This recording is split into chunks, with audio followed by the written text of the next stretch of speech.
Give it up for my good friend Joe Fernandes, everybody.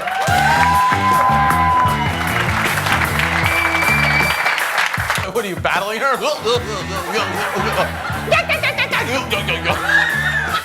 Got this ping pong of crazy cackling broads up here. I'm glad you guys came out. You saw my name, Joe Fernandes. You're like, check this guy out. I'm amazing. Dad, you gonna come see me again? Oh, we love you. Oh, I love you too.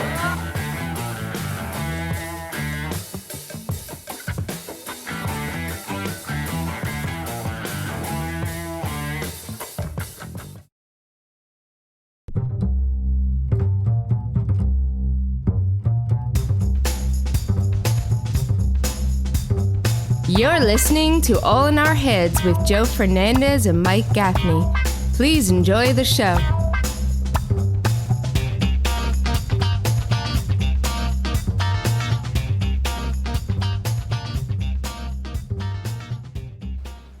Welcome, everybody. Hump Day with the boys. Hump Day with the boys. Yeah. We got Angela in the chat. She says, hope I'm live with you. Yes, you are. And not backed up. Question mark. I don't know what that means. Oh, I know, because she's usually not along with the conversation. No, that's what I said. She's here about a minute early. Yeah. Because she wants to be on time just in case we go into anything. She's not a minute and a half behind. Right. Dude, there's this video I just shared on Facebook of this little Italian kid. Right. Oh man, I wonder if I could try sharing it on here. It's so fucking funny, man.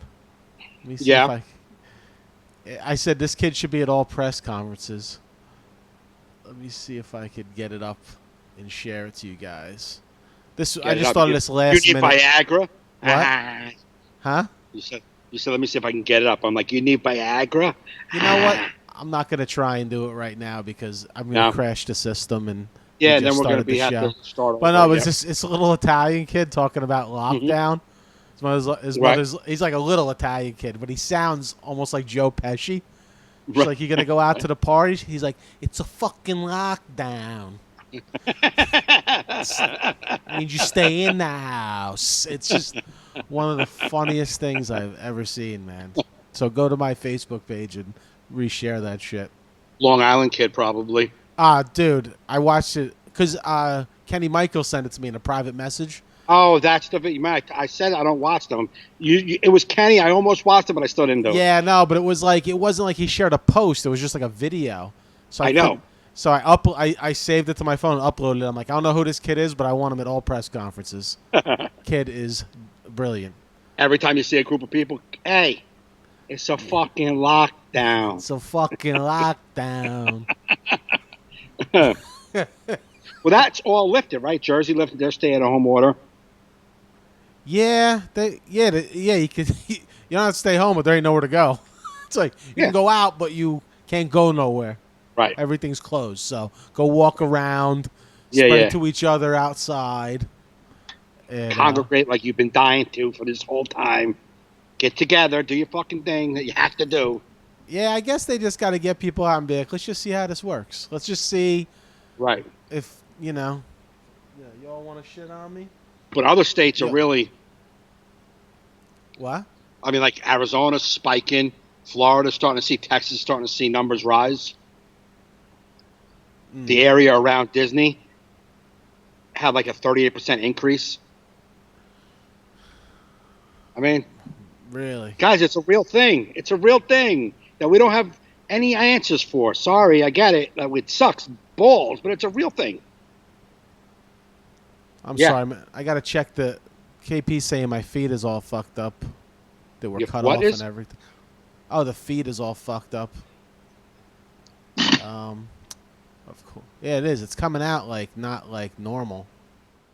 You want to just start over? I'm going to start over, people. Sorry about that. Tech difficulties. There we are. All right, and we're back to normal again. Sorry, people.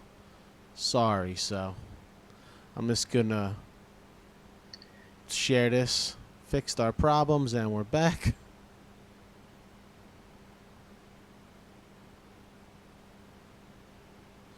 Okay. I'm just posting it to. Sorry, Pete. Okay. Angela says we're back and we're good. So, see that? I tried doing something tech to change things and make it better for Mike, and these are things you should test before the show. You did. I did. How I you did, supposed but I to didn't know know it was it's not going to gonna- mess up the feed and shit. Yeah, exactly. How do you know that? You're not supposed to going to know? know that. So Not gonna what know we that. were talking about was how people still want to go out with COVID. And what I'm saying is that the numbers are going up, unfortunately, in all the areas that kind of like loosened everything up. Yeah. Are going up. Right. Like in Arizona, the heat and the thing with the hot and the stuff, their numbers are jumping big time. Yeah. So I mean, it's not that's out. I mean, you can't pass it along as if you're asymptomatic. That one group says it's not. You can't. You don't spread it, and then Fauci's like they're wrong on that. It's like, man, you guys, here's what you got to do, guys. You got to get in a room. Yeah. And talk this shit out amongst yourself, and then bring us some information. Stop bringing one group bringing something, another group bringing something, and ask Trump, don't speak on this. Just don't speak for a while. God, that's cool. Just go to work. You got a pen, sign shit. You like your name. Go sign stuff all day long. Sit in the room, sign stuff. No cameras, no microphones. You shut the fuck up for a while, and then let everybody else go in a room, figure it out, and come out with a message. Yeah. You know what I'm saying? Just come out with a real message, not Joe Schmo. He was saying something about dogs. Don't know, like what? What is happening?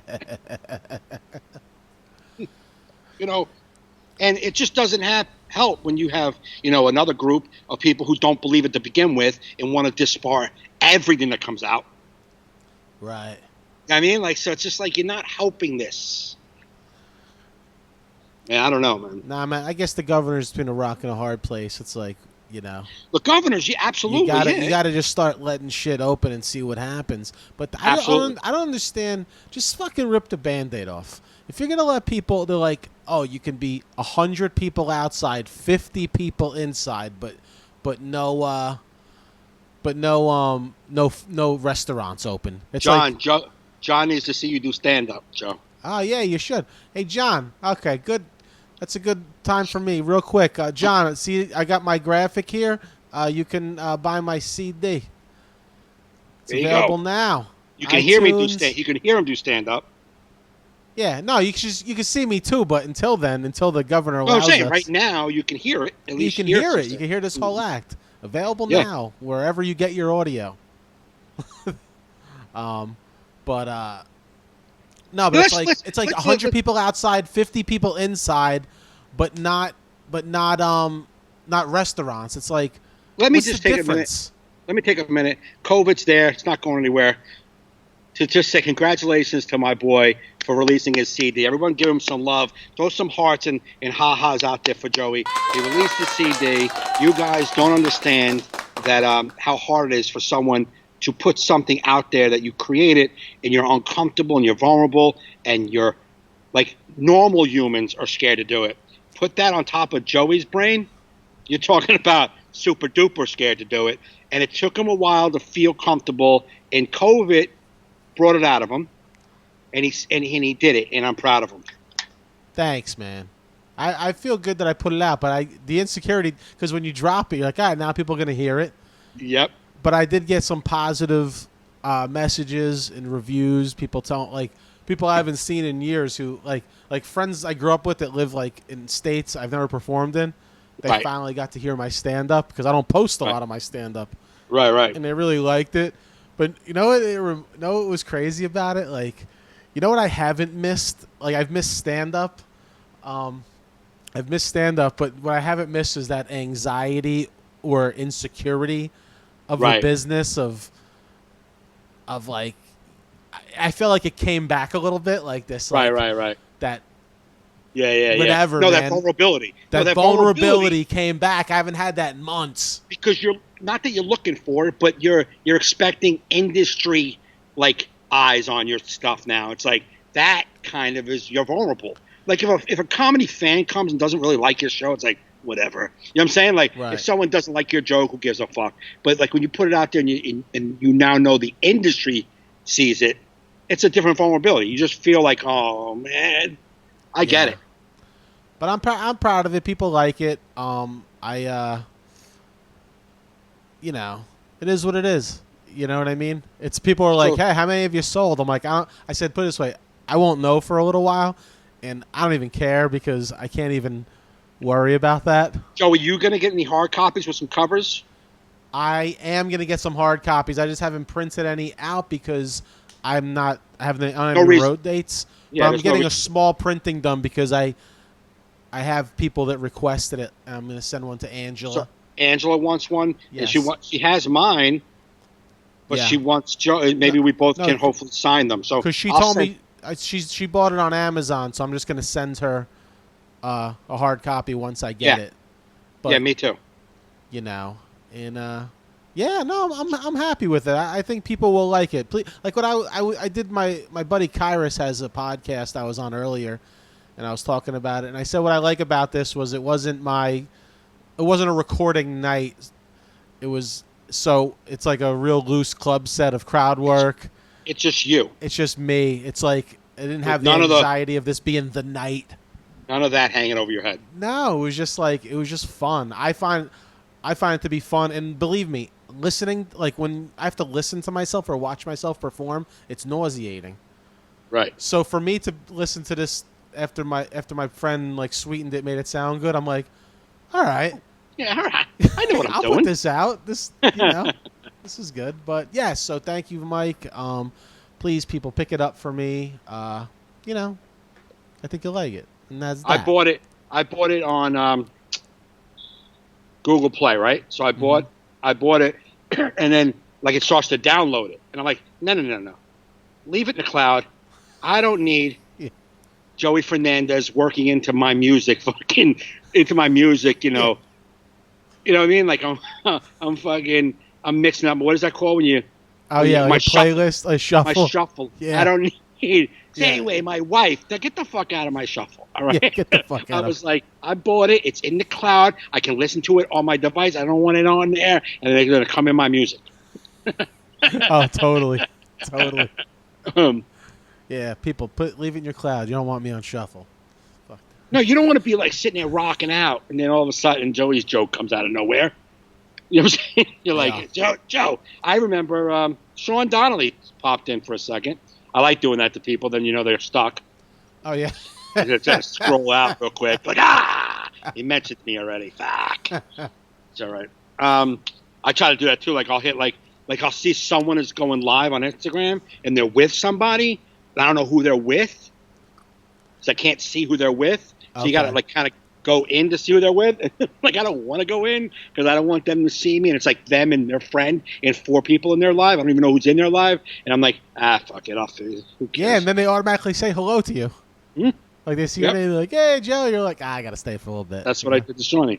Or like somebody, they'll ask a question. You're like, oh, now I got to interact. Yeah. One time, you follow Suicide Girls on. So I know. One time, one went live, and I've seen the live before, and you just watch. And I went, and they go, "Hello, Joe. Joe's here," and I'm like, "Oh, you talking to me? There's 4,000 people here. How'd you just pick my name out of that?" Maybe they just said Joe. Remember that? Maybe they just said Joe because they knew there was a Joe. No, they said my last name. That's how I knew it was me. Okay, all right. They said Joe Fernandes is here. I was like, "Hey, I'll give you a few hearts for that." Got a Suicide Girl plug. They were telling all the other suicide broads. Joe Fernandes, the guy we said that follows us all. Yeah, he's here. They just picked the first name they saw and said. No, it's like, remember that, what was that show? I got corgi pictures. What was that show, Romper Room at the end, remember? Yeah. When she would do the magic mirror and say, hey, and talk to everybody at home? Mm-hmm. You remember that? Yeah.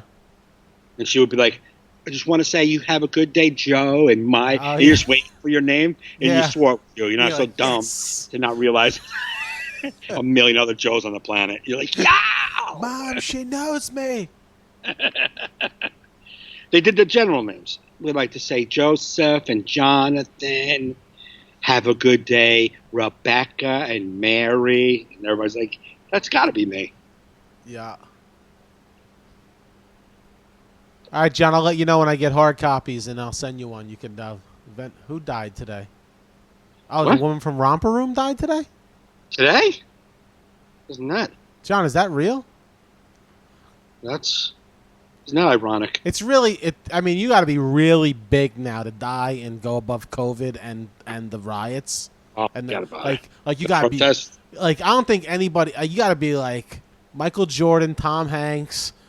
You got to be Yes. like upper Oh, echelon of whatever industry you're in. Yeah, like your publicist is like, don't die today. Come on. Yeah.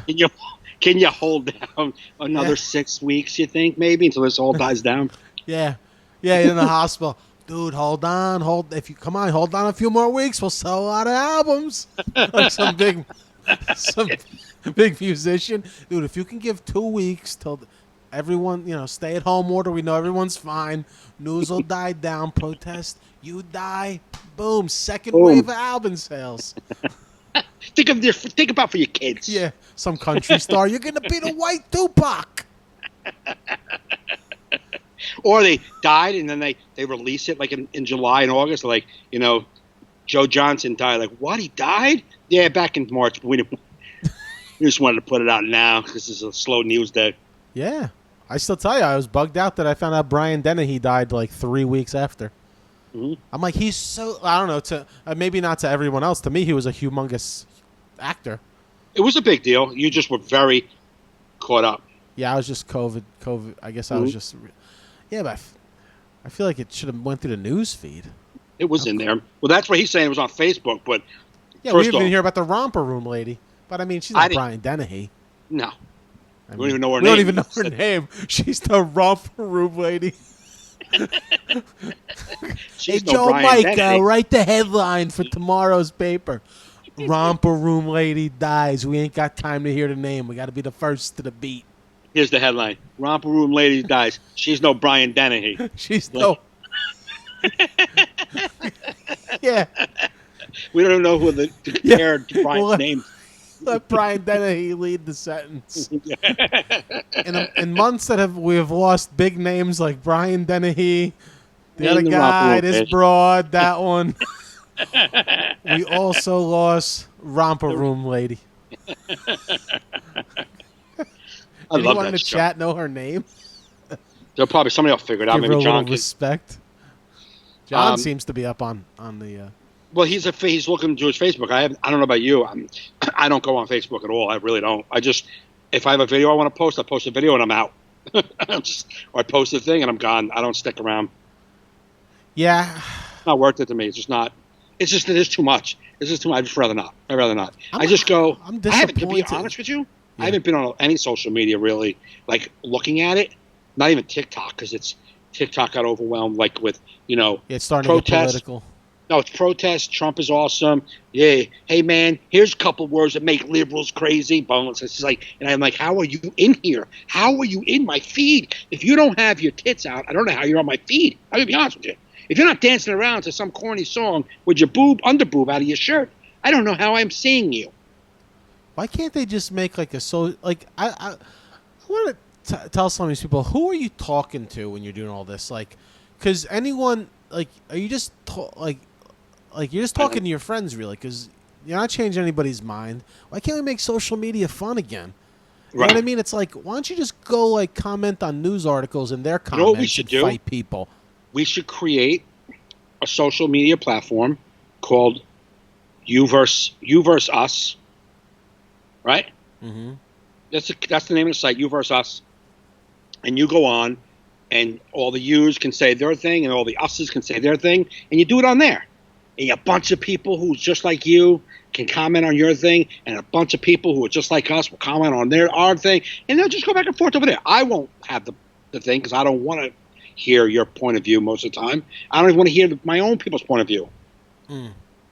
I'm sick of everyone's point of view. I want everyone to shut the fuck up and do. Shut up and do. Shut up and be. You're not racist? Then be better. That's it. Then just be a good person. Don't let us know you're not racist, because people who go out of their way to let us know they're not racist are extremely racist. So shut your fucking face. Yeah, I saw a guy post. I don't want to say his name, but he's a comic who's a pretty liberal comic from what I've seen, in the past. But he doesn't even live in the States anymore, I don't think. But He was saying, he's like, I'm just sick of it. He goes, I'm sick of everything. He goes, I'm even sick of the virtue signaling. It's like almost like everyone's gone too far with this. Yeah. Like he was talking about he's an African American comic, but he was just like, he's like sick of everything. It's like almost. Right. He said it's even gross on both. It's like just. It's so much. It's too much.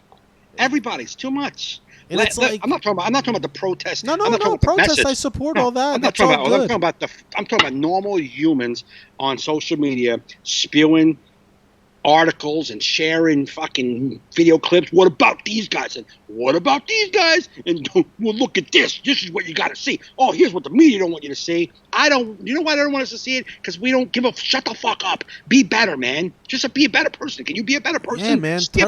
Yeah, log out and go hang with your family. Fuck that shit. Right. You know what I mean? It's just if you're a good person. Just be a good person. Just be the good person you keep saying you are. Don't walk out in your Long Island home with 50 of your fucking white friends telling people all lives matter, get out of here with your Black Lives Matter. Like, you don't care about all lives either, or you wouldn't be out here. Like, if that group was walking down the street going, your life don't matter, then get out there and fight for yourself. But they're not saying that. So you're angry because you don't want them to have what they have. That's all that is. You're not a good person. You don't give a fuck about any lives. You're not fooling anybody. So stay the fuck in your house. If you're a good person, you're going to be a good person. You don't need to fucking spew garbage to make your point. It's infuriating. It's maddening. So Facebook, I've not gone on. I do Twitter, but a lot of times Twitter, I do see the people that I want to see. A lot of times I don't see a lot of garbage. You know what I mean? Because you only see people you follow, and I don't follow anybody. That's what I like about Twitter, because Twitter, I never really gave any time to the app, so I don't really have a lot of followers on Twitter. Right. But it's just a real good place for me to go for my MMA news, my baseball news. You get what you want. It's all right there. I have no politics. I have very little. The only politics I have in there is Bill Maher, and I follow J.L. Cauvin because he's funny. Let me tell you something. That dude has the greatest Trump impression ever. And I'm talking, like, he doesn't do like the other guys do, try and dress up to look like him. He's got his cadence down, but what he's got perfect is his digressions. Yes. Dude. Nobody so good. does that better. They are spot on. Yep. It kills me. And that's that's the only thing I've been retweeting lately is shit like that. It's just so funny, man. I go on. I mean, I tweet at the Michael K show. Occasional porn star used to get into my, Twitter feed. Shoot shit with one of them. Yeah. One of them birds. Yeah, I mean, occasionally. If you follow 50 of them, occasionally they come true. I don't know what it is with me, but they follow me back. Regular porn broads follow me back all the time, and then they chat with me and they DM me and like, that's funny. Like, you know what I mean? Like, I don't know. It's just because I'm not trying. I know they're working. I know they have a career. They're hot and they might be sexy, but that's their job and that's who they are. So who cares? Like, I don't look at them like, hey, what's up, girl? She tweeted me. She wants me. No, she doesn't want you. She tweeted me. She wants me. And then I occasionally will yell at Trump. But what I do most of the time at Trump is I just go, shh. That's all when he says something, all I retweet him. I just tweet him. I go, shh. Or I go, nope. That's it. That's my... You think that's really him twittering? Yeah. Yeah? He's proud of it, man. You see how it's written? Would they get another retard to do it for him? Yeah. Nah. Sometimes I do. You know why? Because no one would own... He would hold that person accountable for the tweet. Right. You know what I'm saying? That's how you know. Yeah. Like, if somebody said a problem about the tweet, be like, well, that was Jim. He did that. You know what I'm saying? I know the other ones don't do their own Twitter. Well, they didn't. I remember watching a debate one night, and you just see them all twittering. Like, you're on stage talking right now. I don't even see your hands moving. Yeah, that was their. Yeah, they're talking, and their aides are tweeting for them. Yeah. But when Barack puts out a message, it's him. You know when they put out something that's them and something that's not. You know what I mean? But him, it's him. It's definitely him. But that's why my Twitter was my porn. It used to be just my porn platform, just where I just shout out naked chicks. I loved how you pulled on the cigar right after you go, as I shout out naked chicks. As if that made me a really cool cat. Yeah. As I shout out naked chicks. Yeah. You should put this in your act, this cigar, and after every punchline. Like, every punchline. And that is how it is. Every time then he said that. Boom. I'm gonna get fucking lip cancer and mouth cancer if I continue doing. How many cigars you smoke in a day now? 17. No, it's just that's a lot. I mean, no. I haven't checked the Surgeon General warning in a while, but I've been trying to not do it every day. So I go when we do a podcast, I smoke one. Now on Sunday, because it was nice out Sunday, I sat out here and smoked before the podcast, and then I smoked one during the podcast. So I smoked one early in the day and then one at night. But that's why I wanted to start, but someone was gonna drop one off for me. Yeah, KP. But I was already thinking, man, what's gonna happen when I want the next one? Like my mind was already addicted. It's a good idea. Now I did have an influx of oh my god, it gets in your system. You crave the nicotine. Yeah. Definitely. I noticed that. So I was like, nah. So I didn't smoke Monday or Tuesday, and then today because of this, I smoked one. And I'm like, nah, I'm not gonna smoke it probably until Friday. And then maybe Sunday again. You know what I'm saying? Not every day out here in the backyard. I don't want to do it. I was having a hard time breathing and coughing the other day. I was like, it's because you're smoking. Right. You know? Oh, dude, I got to tell you a funny story about the CD release, the album release. Yeah. So, release day happens, and you check the charts, and you see yourself there in the charts because you're the only one releasing a CD that day. Yeah, yeah. And then, so I'm sitting there, and I wake up, I'm at 13. Right. I shoot up to 3. Nice. And then I see, I start dipping down, but then dude, I don't know if I told you this in the past. There's a comic in Chicago named Joe Fernandes with a Z. Yeah. Who I've been on the road where his headshot has shown up on the board, but I'm the one booked to perform there. So whoever was in charge of that didn't really do their homework. He put out a CD 4 days before me. Get out of here. I swear to God. And his was rising up again days later. And I'm like, you think people are buying his thinking they're buying mine? Oh, that's crazy. Is he on the cover? Yeah. He's on the cover, but you can't really... you'd have to really not be paying attention for that to happen. That might be happening. What luck for me to put out a comedy CD the same week as another Joe Fernandes that has one letter different on the name. The guy who got free college. Yeah. I was actually going to maybe just get him on the In Ship podcast, me and him, to talk about it. You should. But I thought that was so ridiculously funny.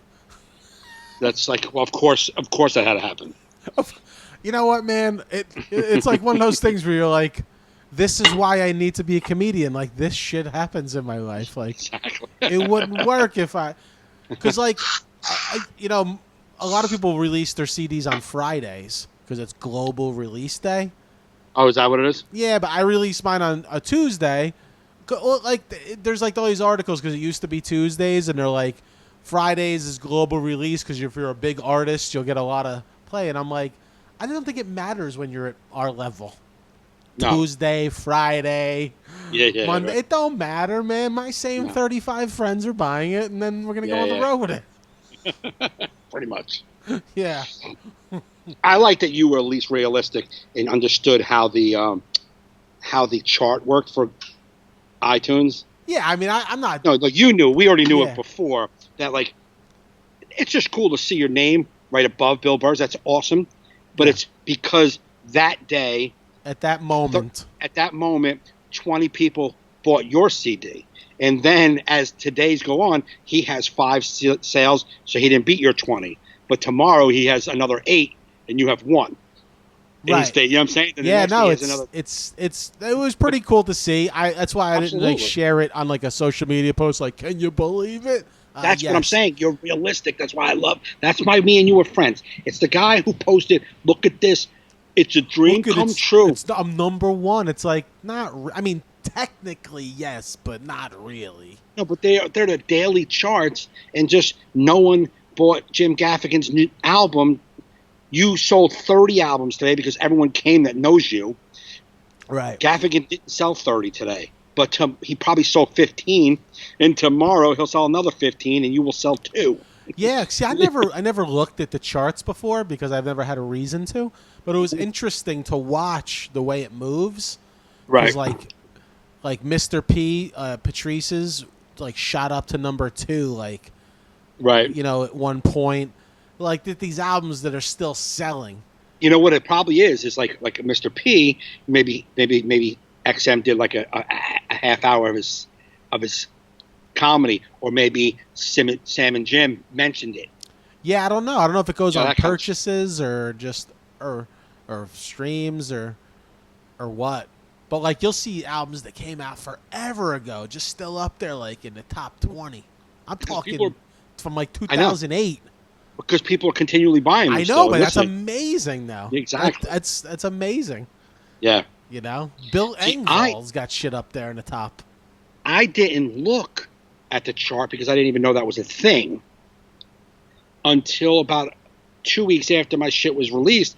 I was like, oh, I want to go see what it looks like on iTunes. Like if I got any comments or something about it. Yeah. And I had to go fucking look for it. I found it on iTunes, which is easy to find.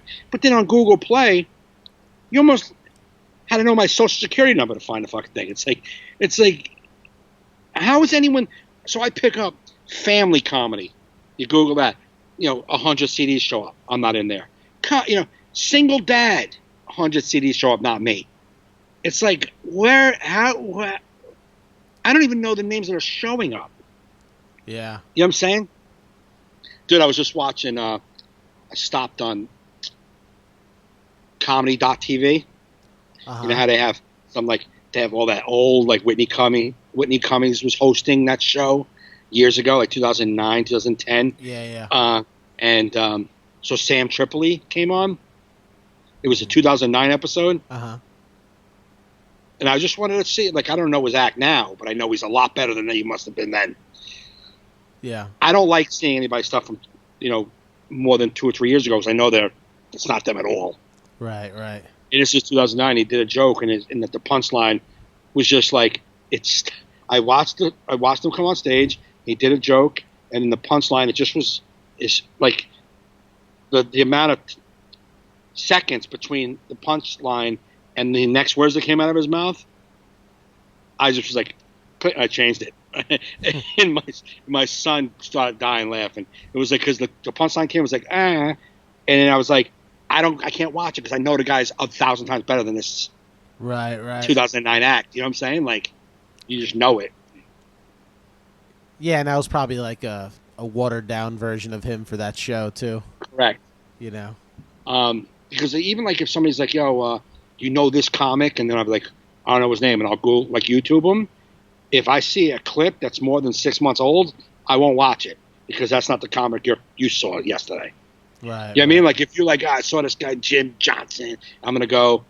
Oh, there he is. He's awesome. He's real good. Opens for a lot of big names. And I went, Jim, and I look and I go, 3 months ago, I'll watch that video. That's close. That's who he is. Yeah. You know what I'm saying? I can't watch anything a year old. If you're that same, you got to be different. If you're doing this enough, right, you got to be different. Year to year, you got to be different. Oh, definitely. I mean, if you're any good. Right. What was it? There's a good, I listened to Seinfeld on WTF. I haven't listened to Maron's podcast in a long time, but I'm such a Seinfeld fan. And that was a good listen if you want to check it out. But when was it? Recently? Yeah, it came out Monday. Oh, okay. They just did it, and he was talking about like Marin's like asking him, where do you go to work at? Like, what's your club you work out in? He's like, I like to go to Gotham. Yeah, He's yeah. like, you go there to put together the hour? He goes, no. I just go there, pop in. He's like, yeah, but to put together the hour, he's like, I don't put together hours. He's like, things just grow and evolve, and then I don't go. Like, he's just not of that mindset. Like, I gotta put together an hour. It's like I just keep writing jokes and keep adding to the act and keep pulling things out of the act. Right. It's not like but he doesn't have to work the hour. When he tours and goes to a theater during the year, there's working the hour. Yeah. I mean, Marin, all of those guys, when you're doing the road, like when I'm on the road and I'm doing an hour, what the fuck you think I'm doing? I'm working my hour. Yeah. You know but he what I'm meant more saying? he ain't gonna, like Seinfeld said, he's not gonna try anything new in a theater that he does. No, but when he's at Gotham, he throws it out there and then he takes it to the road. Yeah. Angela says we both need to come to New Hampshire, and I couldn't agree more, Angela. As soon as they let us, that'd be a good show. I did a theater in New Hampshire. What? I did a theater in New Hampshire. Oh yeah. Yeah, I did one with Kathleen, I think, New Hampshire. No, it was with Sebastian. Angela, it's like the casino. It's called Casino, but it's not. It's just a venue, music venue. Does New Hampshire have any comedy clubs? I've never been to New Hampshire. Angela might know. If you know the place I'm talking about, it's something Casino. Oh, Hampton Beach Casino. Is that New Hampshire? I think that's it. Do you have access to Google's? I do, but I don't feel like Googling right now. Google. Anywho. Hey, Google. Where's Hampton Beach Casino? I found a few casinos near Hampton Beach. New Hampshire. Okay, there you go. That was with Sebastian. The one huge venue I did with Sebastian when he started to move to big venues. Mm-hmm. It was that, but it was really set up more like a music venue. They had 2 bar stations in the room. Ooh. You know what I'm saying? Yeah. It was like what's that place that Chris works? Oh, Starland Ballroom? It was like that type of, but more of a huge like square with like weird, almost like bench seatings. It was just weird. It was a weird setup, but it could fit. I think it fits like 1,200 people. Mm-hmm. It probably 1,800 standing, but they filled for seats. But they had 2 bars, and the lines at the bar as I go on stage was insane. Matthew Stephen, I don't know how to pronounce his last name, Gaydergis. I'm thinking about going to comedy school, no joke. Why not? Well, first off, come on, Joe. What? Give real advice, man. Don't be like that. Don't be saying, why not? What? No, I never went to comedy school. I'm just saying, if you're someone that like is thinking about it, I mean, maybe there's a lot of good comics that started off going to a class just to kind of get the feel for the stage first. They didn't jump into it like we did. Yeah, Washington Improv has some classes. Go for it. I don't believe comedy class can teach you to be a good comedian, but it can give you the like basics to like grab the mic and get you started on your first 5 minutes, I believe. But I think, I guess it can't hurt, but I don't know many that you may know. I don't know many. What was it like? Sam Morrill, Joe Mackey. They're like they met at a comedy class. They said, like, oh really? Yeah. There's over a handful. Sebastian Maniscalco, dude. Listen to him. He took a comedy class when he first got to L.A. No, because he didn't. He was in Chicago when he first started. He tried stand up in Chicago, I think. He took a comedy class. I'm almost positive I've heard him say maybe. that. I mean, it is good to do a comedy class to get kind of like comfortable. The foundation. Comfortable with like even with your peers and like get like a little group of guys who are trying stuff. It is a good way. If I could do it all over again, I didn't even know that existed. I just went straight to open mic, and then people were like telling me, "Nah, you don't need that." But I'm like, maybe I could have needed like a few week course. No, your story is your story. Yeah, my story is my story. So Matt, Matt, I say it can't hurt you. So you're two guys who didn't do it that way. So I don't know what that would be like. Yeah. But I do know that you can't teach funny, but you could make it's improv. So yeah, you need classes for that.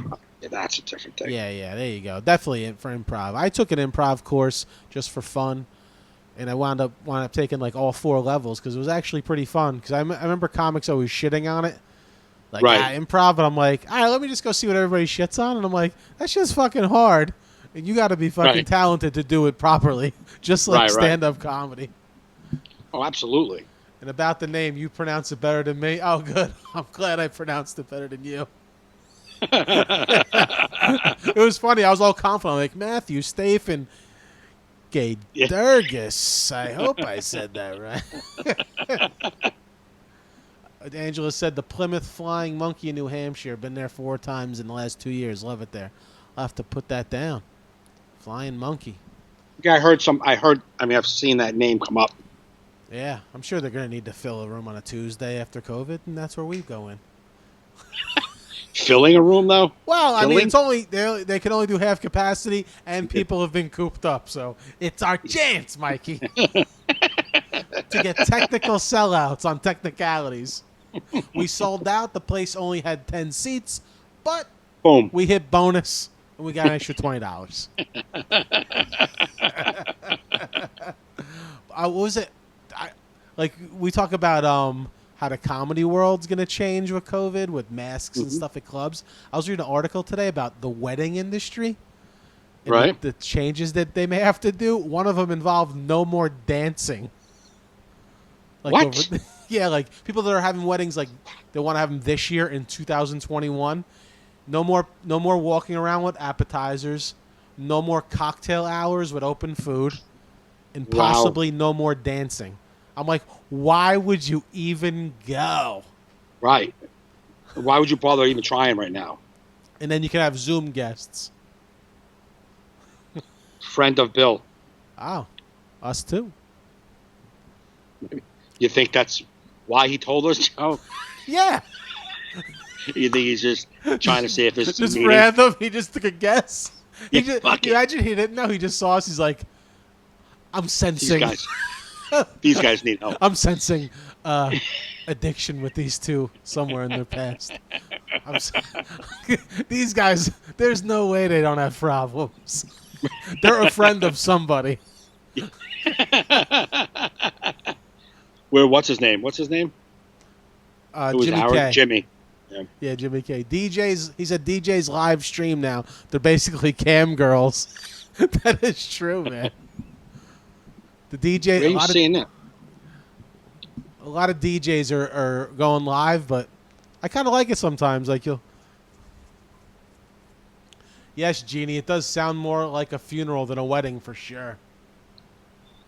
Yeah, it sucks. I mean, but I would hold off then, unless like you're that person that has to have it. I would hold off. And no venue is going to let you do what you want to do right now until there's some sort of way that we know that we have a vaccine or something. It's just the way it is. I mean, yeah, it's and just if the way it love's is. forever, you got time to wait. Yeah. You're committing your whole life to this person.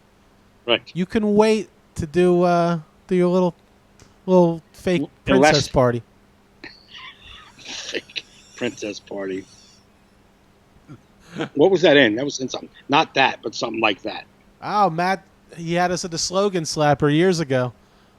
He's a fan of the Slogan Slapper. That's a video Mike and I made. Nice. Search YouTube for the Slogan Slapper, people. That's a classic. That's an old one, man. That's like... I don't even want to talk about how old it is. Got to be over 10 years. I bet you it's 12. 12 and a half. 2008? Yeah, probably. 2009? Long time ago. Holy fuck. I know, dude. We're fucking old, man. Man, remember they were playing that at rehabs for people. Yeah. We actually went to a convention and somebody was... Because in the Slogan Slapper, it's a garden glove. Somebody was selling them at a convention. What? Yeah. There was a convention. I forget one of the ones we were at. But there was someone at a merch table with Slogan Slappers. And I'm like, I don't even want to go through the copyright problems to even... Wow, Get this you money. motherfucker. Those merch people, man, are scummy, bro. The outside merch guys, Actually, they're all like, Matt says Zoom wedding does save budgets on guests. Let me tell you something, because I don't love going to weddings. If I could be like, dude, I'll just Zoom in. I'll send you some money. I'll Zoom. I'll be there. Watch you guys do your little kissy shit. Fucking promises. you are definitely not going to be writing for any wedding blogs in the near No. future. Hey, get your little fake princess party. I'll be there, kisses, whatever you fucking do. Your pleasantries up there in front of the priest, whatever it is. Now, if I can Zoom guests to weddings, I was telling somebody that the other day. We were talking about See, he weddings. said he saw the Glover the program dance. Mm-hmm. Man, a program dance. There's a fucking word I haven't heard in a while. Man, a program dance? They're even really, or not even successful around here anymore. Nah, the last time I went to a dance that was packed was like, I think right after 99 it was over. Yep. I don't think after the 90s. I feel like once ever, because I feel like that's when the internet started cooking a little bit. And people just didn't come out no more. I went, I don't think I've been to, we tried having dances up until like 2008, 2009. We still had dances, like the Halloween dance, but nothing, no turnouts like they used to be. Nah, it used to be wall to wall, bro. Oh, it was packed. Hot, sweating. Yeah. Everybody's trying to get laid. Yeah, those were the days. I never did my horn in the rooms.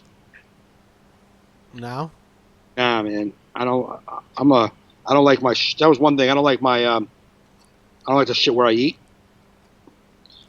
So I didn't bring it there. Yeah. Real world. I did a little in the rooms and a little at IHOP. There's a sentence you don't hear often. Unless you're Tiger Woods. I was working at IHOP and it was cute waitresses. What are you going to do? No, not good. But I'm saying maybe 15 people in the last 6 years, right? Yeah, it's been sad. Yeah, he said I've DJ'd a few program dances. They're kind of cringy. They're kind of interesting. It's like you'll get like a biker with leather and like chains on dancing with some hood A rat, goth girl. and it's like yeah. and then a Grateful Dead head girl coming Yeah. in with like with a fucking some big with satin like with a hula hoop. yeah, and they're on music that's like just way past its prime. It's like time for the percolator, and you see all these all these bikers out there. It's time for the percolator.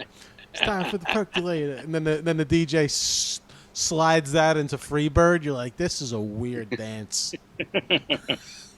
Oh, they were something else, man. I remember convention dances, but they were the thing, man. I loved going to conventions, just hanging. Yeah. Oh, that was fun. Yeah. It was back in the day. It was fun. I try when they have the one by my house, the New Year's one. I've gone there to like hang, even like when we weren't performing, and I'm just, I don't know, man. Oh, what a turnoff those places are! I remember. Oh, I just can't even do it. I don't even want to talk about it. Yeah, but yeah, it's too. You know, how much? I get depressed. With my flat brim hat, my white T-shirt. Oh, there you go, Mike. Tell it I'm how it ready is. for a Tell it meeting. how it is. I'm ready for a meeting. Let me tell you something. Tommy Fat. I don't know about you, but my sponsor's got a sponsor. He's got a sponsor in NA. Who's got a sponsor in NA? Who's got a sponsor in NA? And this Sunday, we're going to have a sponsor breakfast like we do every first of the month. That's what we do. You want recovery, that's what you do. That's it. I know you got your way of doing it, but that ain't the way it works. The way it works is the thing I tell you to do. That's how it works. Come on, you know that. Dude, Jimmy Dimes is coming all the way down from Westchester, gonna tell his story. You gotta be We there. heard it 75 times. It hasn't changed yet, but it still hits me right here. It can't hit you right there. It can't. It cannot hit you right there. I remember one time, it was at New Year's Eve convention, right? Is when I was on the committee. So it's a New Year's Eve convention, and it was the Sunday morning breakfast. And the speaker was like so overdramatic, like just so overdramatic, this kid, right? And he would be like stopping and pausing and like looking up at the sky, like at the ceiling. And I did comedy the night before. This is like 2007. I did comedy the night before, so I'm sitting, and I'm on the convention committee. So I'm sitting in, this might have been even earlier, in the back with this little kid who saw me the night before. He loves me. This kid loved me. He was like a 7-year-old kid. He saw me at a couple of comedy shows, and I was like a superhero to him. Like, he just loved everything about me. Followed me around like a little puppy dog all the time. Such a cute kid. So he's sitting in the back of me. We're watching this speaker. Guy would look up and like try to force tears and look up at the ceiling, and this little kid's like kept going like this, like looking up, like what the. And then finally, the little kid looks at me and goes like, "What's he looking at up there?" Like, Forced tears. And he was like staring up, and the kid didn't know why he was looking up, and he's like, "What's he looking at up there?" And then he tried to do like a little NA joke, and he didn't get a lot of laughs. And he's like, he's trying to be funny. He's not. He's not funny. You're funny. Like, yeah, I know. He's trying all kinds of stuff to make the people move. What did Matt say at the dances? The OPAAs, the old people in AA, come early. The cool kids complain about the new hit music. What does he say? Can't please end here. They leave early for bedtime. Hard DJ mix got to spin out a lot of generations. Yeah, it's got to be tough to DJ an event where like everyone's cranky and hard to please. And where most of them were smoking crack and haven't heard music 13 years. You know what I'm saying? Yeah. The last time when we were at a convention, we were at that. Wait, the worst at the dance and when someone's like, "Can I rap?" And then they give the guy the mic, and you're like, "I'm out of here. I can't. This guy's gonna rap." I remember we did that. We were doing that convention that was down in Asbury Park. Remember? Yeah. So we were at the Asbury Park. I remember just being downstairs. We're sitting in a lobby. Remember this? And the show was going to start at 9:00, and we're just sitting in the lobby. And this girl comes up. I can't remember who she is, but I know who she is.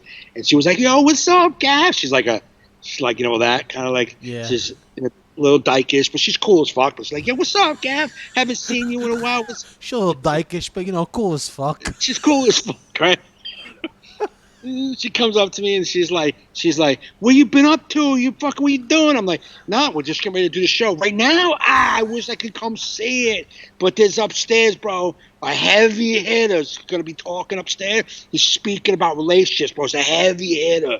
And I wanted to throw up on her because when do you say I'm gonna watch comedy? And I'll see the heavy hitter you need to see the heavy hitter every time. Like this is too much for me, guys. Speaking on relationship, I remember going to a relationship meeting one time. It was the most packed meeting. It's like the guy's up there. He's like, "I've been married 13 times, stabbed 12 of them. Yeah. But I did learn about love, how to love myself." It's just like, you're like, I can't listen to this guy don't got what I need. I stabbed 12 of them. That's a lot. That's where you're getting your love advice from, guys? I don't know if this guy's got the best relationship advice. Heavy. Just the fucking term heavy hitter. A lot of hope, though. The guy's got a lot of hope. I mean, after 12 stabbings, to be here today to talk to us, I mean, that's got to count for something. I mean, HP's working. It's just... I can't I don't want to say it on here, but fuck it. I called the hotline once, right?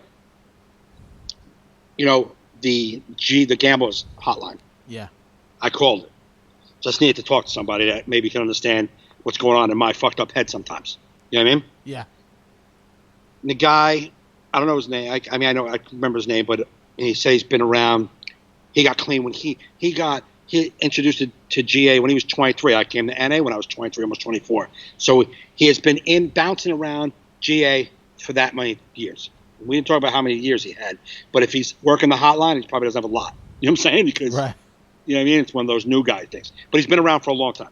And we're talking, and he was just like, there was no human experience. There was all rhetoric. And nothing applied to what I was trying to say.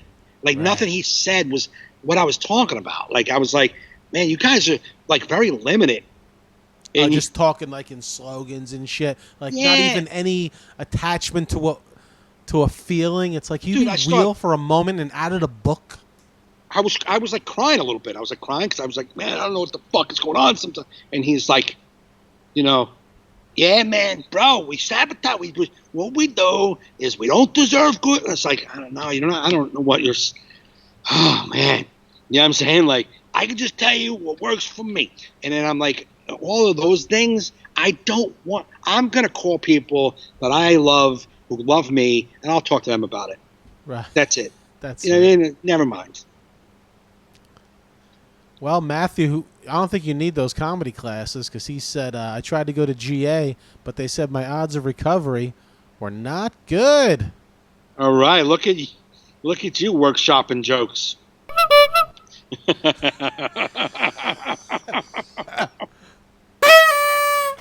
Go, He said that Matthew! The DC Improv, you ever been? I worked with Sebastian there. I performed with Sebastian at that club. Probably the best club I've ever been to in my life. Right. A lot of gambling joke. 5-1 odds. He was reading a script. Scott McKeon. I tried to go to Liars Anonymous, but they gave me bad. He's got. Oh, I'm going to give him the DJ air horn because he's a DJ.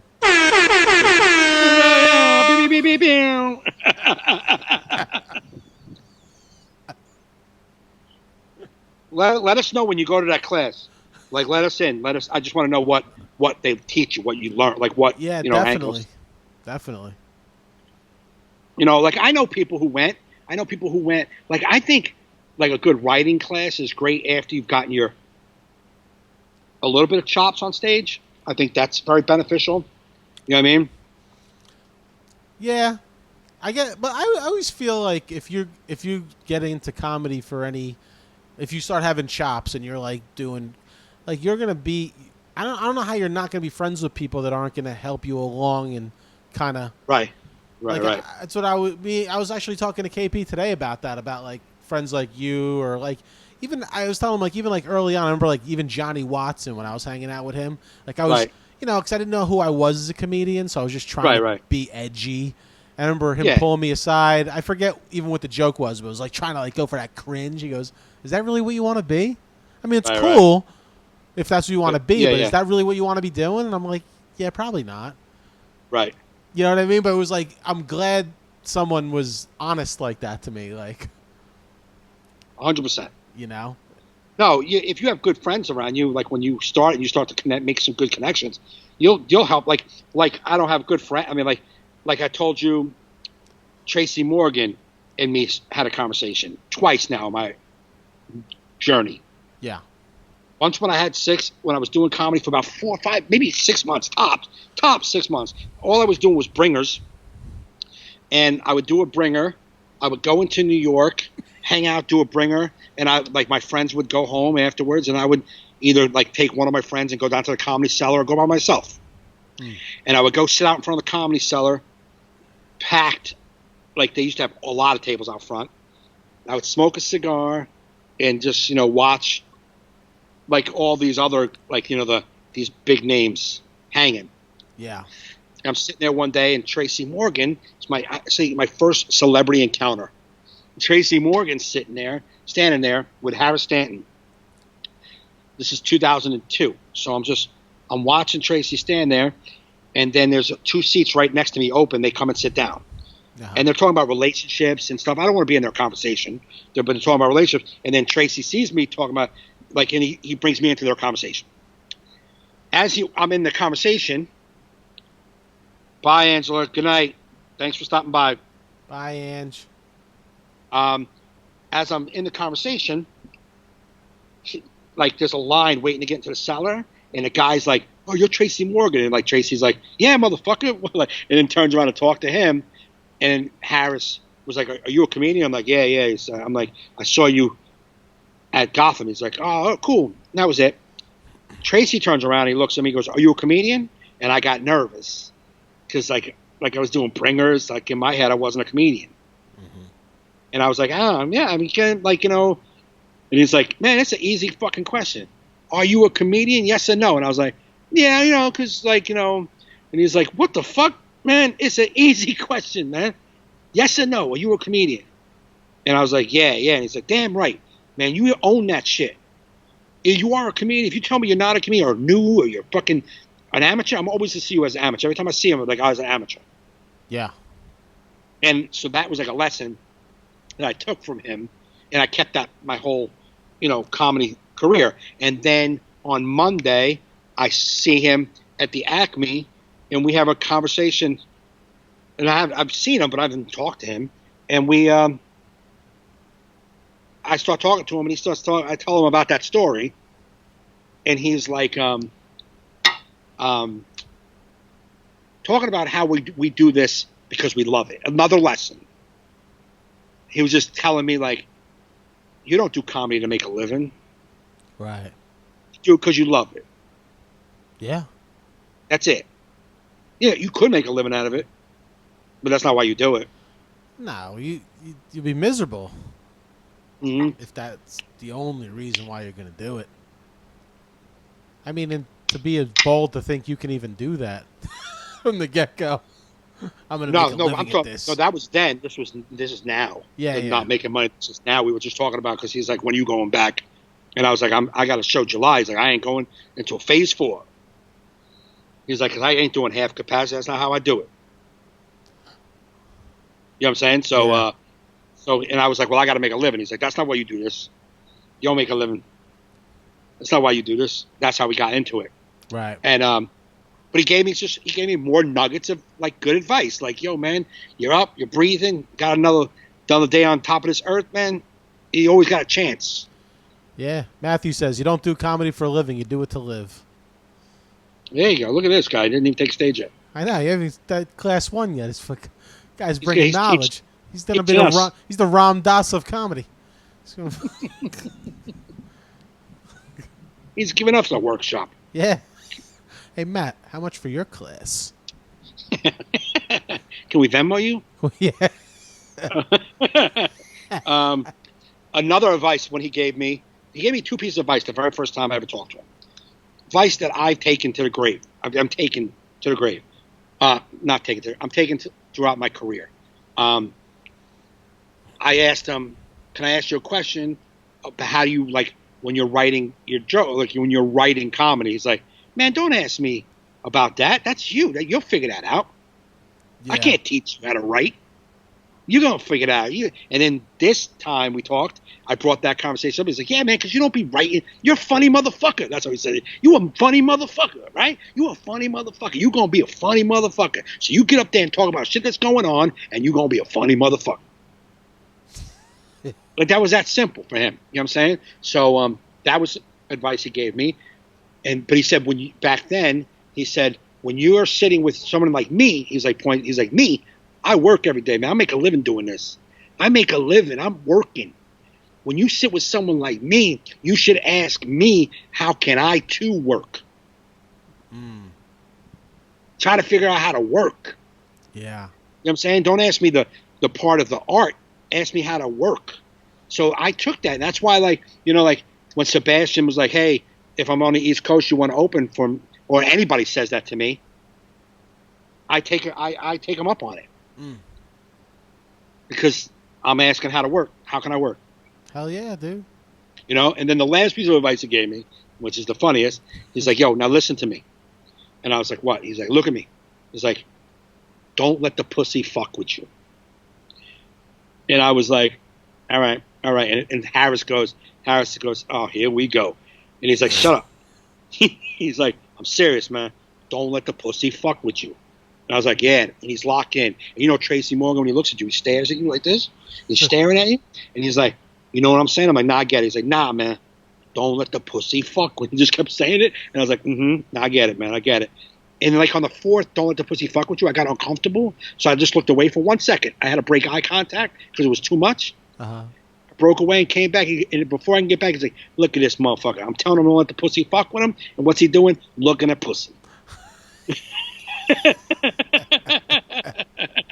And I was like, no, you're making me uncomfortable. That's hilarious. And so he gets up, he goes inside, the Comedy Cellar. And as he's getting as we're talking, people are talking to him, and he's getting aggravated with them. So then he's going inside for a second, and right when he goes in, he gives me a hug, and he's like, "Yo, man, you don't let your fans fuck with you." And I was like, "What?" He's like, "You can't let your fans fuck with you." And I was like, "All right." But he went inside. I'm like, "I was by myself until you came along. Nobody's fucking with me." So he goes inside, and I have a flip phone. It says, I got my flip phone. I open it up, and I call my girlfriend. I'm like, yo, I was just talking to Tracy Morgan. I know he was fucking right next to me. He was fucking awesome. And he came back out, and I just click, like closed the flip, put it down, like hung up on us. Click, click. That's a good story, man. I've never heard a bad Tracy Morgan story. Nah. It was some comic. I forget who it was. Asked him like, "Hey, Tracy, got any advice for me?" He goes, "Yeah, pregnant pussy is always wet," and then walked away. I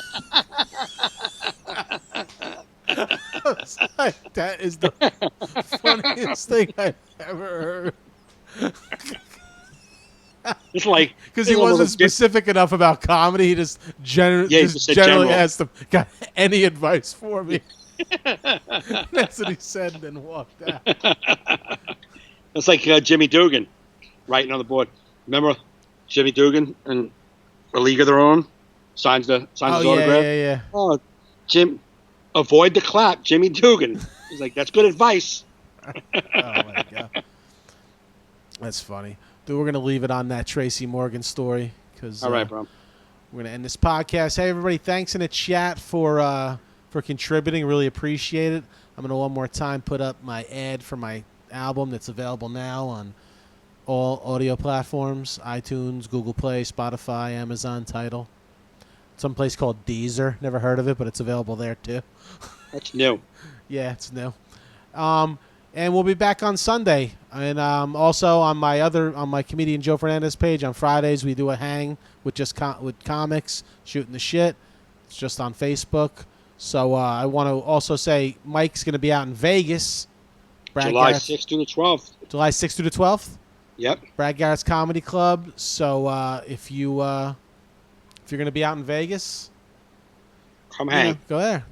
And you're welcome, Matt. Thanks for contributing to the podcast, guys. And we'll see you next time on All in Our Heads.